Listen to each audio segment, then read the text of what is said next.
오늘은 히브리서 10장 37절부터 39절까지 말씀을 함께 나눠보겠습니다. 히브리서 10장 37절부터 39절까지의 말씀입니다. 잠깐 후면 오실 이가 오시리니 지체하지 아니하시리라. 나의 의인은 믿음으로 말미암아 살리라. 또한 뒤로 물러가면 내 마음이 그를 기뻐하지 아니하리라 하셨느니라. 우리는 뒤로 물러가 멸망할 자가 아니요 오직 영혼을 구원함에 이르는 믿음을 가진 자니라. 아멘. 사도는 오늘 본문 앞에서 만일 동족 유대인의 핍박과 위협을 견디지 못하고 오히려 유대교로 되돌아가려는 유혹에 져서 새 언약의 진리, 곧 복음의 은혜에서 떠난다면 그것은 그리스도를 거부하고 죽인 유대인의 비참하고 불행한 말로에 함께 빠져드는 어리석고 심각한 잘못이라는 것을 일깨웠습니다. 이런 경고에 이어 담대함을 버리지 말라라고 권하면서 이것이 큰 상급을 얻는다고 말했습니다. 하지만 그 말은 단순히 우리의 행위에 대한 어떤 보상으로 얻게 될 상을 말한 것이 아니었습니다. 유대인들의 가혹한 핍박과 위협과 유혹에 넘어가서 그리스도에 대한 믿음을 저버리는 배도의 죄가 참으로 심각하고 불행한 일인 만큼 너희가 지금까지 그리스도에 대해 믿음을 지켜온 그 담대함을 끝까지 인내하여 믿음을 지키면 너희가 소망한 그 영원한 소유를 받게 될 것이라는 뜻이었습니다. 말하자면 어떤 선한 행위를 계속 축적하여 그 보상으로 받게 될 상을 말하는 것이 아니라 그리스도에 대한 믿음을 끝까지 지킴으로써 본래 약속된 구원을 얻게 될 것이라는 뜻입니다. 이것은 히브리서 전체에 일관된 가르침입니다. 3장 12절에서 하나님의 안식에 들어가는 구원과 관련하여 형제들아 너희는 삼가 혹 너희 중에 누가 믿지 아니하는 악한 마음을 품고 살아계신 하나님에게서 떨어질까 조심할 것이요 라고 하여 불신앙의 악한 마음을 품고 하나님을 떠나는 것을 경계하고 있으며 13절에서 매일 피차 권면하여 너희 중에 누구든지 죄의 유혹으로 완고하게 되지 않도록 하라. 우리가 시작할 때에 확신한 것을 끝까지 견고히 잡고 있으면 그리스도와 함께 참여한 자가 되리라고 말하면서 죄의 유혹으로 완악하게 되지 말고 시작할 때의 확신을 마지막까지 견고히 붙잡을 것을 권고하고 있습니다.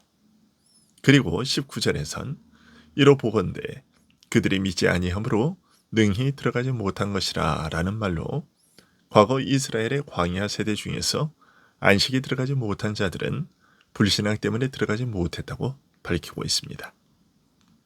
그리고 6장에 와서는 처음에 믿음을 끝까지 지키지 못하고 배도한 자를 가리켜 한번 빛을 받고 하늘의 은사를 맛보고 성령에 참여한 바 되고 하나님의 선한 말씀과 내세의 능력을 맛보고도 타락한 자들은 다시 새롭게 하여 회개할 수 없나니 이는 그들이 하나님의 아들을 다시 십자가에 못 박아 드러내놓고 욕되게 함이라 라고 경고했습니다. 무엇보다 이 구원의 약속의 첫 출발이라 할 수 있는 아브라함에게 하나님께서는 내가 너의 심히 큰 상급이다 라고 하셨습니다. 하지만 하나님 자신을 상급으로 주신 그 언약의 축복은 아브라함이 무엇을 행한 것 때문이 아니라 오직 하나님의 약속을 믿은 믿음 때문이고 아브라함은 끝까지 이 믿음을 지킴으로써 약속을 받았다고 히브리서는 말하고 있습니다. 너희에게 인내가 필요함은 너희가 하나님의 뜻을 행한 후에 약속을 받기 위함이라 라고 말하므로 하나님의 뜻을 행한 후에 약속을 받을 것을 말하고 있지만 여기에서 하나님의 뜻을 행한다는 것은 우리가 하나님을 위해 그의 뜻을 이루어 드려 그 보상으로 약속을 받는다는 뜻이 아닙니다. 인내가 필요한 이유를 설명한 말이기 때문에 하나님의 뜻을 행한다는 말은 실질적으로 하나님께서 우리에게서 그의 뜻하신 바를 다 이루시는 것을 의미하며 이 과정을 마친 다음에 약속을 받을 것이기에 그때가 될 때까지 인내하며 기다리는 것이 필요하다는 뜻에 가깝습니다. 무엇보다 이런 믿음과 인내의 근본과 바탕이 하나님의 약속이라고 밝힘으로써 구원의 확실성이 하나님의 주권적 약속과 그의 진실하심에 근거를 두고 있음을 알리고 있습니다. 진리의 지식을 받은 후 짐짓 죄를 범한 즉 다시 속죄하는 제사가 없고 오직 두려운 마음으로 심판을 기다릴 수밖에 없을 것이라고 경고한 것은 언뜻 우리의 구원을 결정하는 것이 결국 우리의 행위라는 인상을 주기 쉽고 심지어 신자도 믿음을 배반하고 영영 망할 가능성이 있는 것처럼 보여서 우리로 하여금 구원에 대해 불안하게 하고 의구심을 갖게 합니다. 하지만 자세히 살펴보면 우리 구원의 근거가 우리에게 있지 않고 하나님께 있음을 강조함으로써 또한 지금까지 환난 중에서 믿음을 지키며 살아온 과정에서 그 증거가 드러나 완연한 사실을 일깨움으로써 우회적으로 하나님의 예정이나 성도의 견인을 든든히 뒷받침하고 있음을 발견하게 됩니다. 오늘 본문 37절에 잠시 잠깐 후면 오실 이가 오시리니 지체하지 아니하리라는 말씀은 신자가 바라고 기다리는 약속의 실현이 완전해질 때가 언제인지, 믿음을 끝까지 지켜 큰 상을 얻게 될 그때가 언제인지 밝히고 있는데 바로 주님의 때라고 알려주고 있습니다. 그런데 예수님께서 자신의 재림 때에 있을 심판에 관해 가르치는 여러 가르침에는 한 가지 공통점이 있습니다. 궁극적 판단과 그에 따른 처리는 항상 두 부류로 나누어 구별하는 형태로 이루어진다는 점입니다. 열처녀 비유나 세종의 비유나 모든 민족을 염소와 양으로 나누는 비유나 한결같이 하나님 나라에 들어가는 자와 들어가지 못하는 자, 즉 구원받는 자와 받지 못하는 자로 구별하여 나누고 있는 것입니다. 행한 것에 대한 보상이라면 수고의 경중이나 많고 적음에 따라 다양한 구별이 있어야 할 것인데 실제로는 지혜로운 자와 미련한 자, 기름을 준비한 자와 그렇지 못한 자, 선하고 충성된 종과 악하고 게으른 종, 주를 영접한 자와 그렇지 않은 자 등등 있고 없고의 차이, 이냐 아니냐의 차이에 근거하여 두 부류로 나누고 있습니다. 바울 사도는 이에 대해 좀 더 깊이 이렇게 알리고 있습니다. 디모데후서 4장 7절과 8절 말씀인데요. 나는 선한 싸움을 싸우고 나의 달려갈 길을 마치고 믿음을 지켰으니 이제 후로는 나를 위하여 의의 면류관이 예비되었으므로 주 곧 의로우신 재판장이 그날에 내게 주실 것이며 내게만 아니라 주의 나타나심을 사모하는 모든 자에게 되니라. 끝까지 믿음을 지킨 자에게는 마지막 날 주께서 의의 면류관을 주실 것인데 모든 믿는 자에게 똑같이 주어질 것이라고 알리고 있습니다.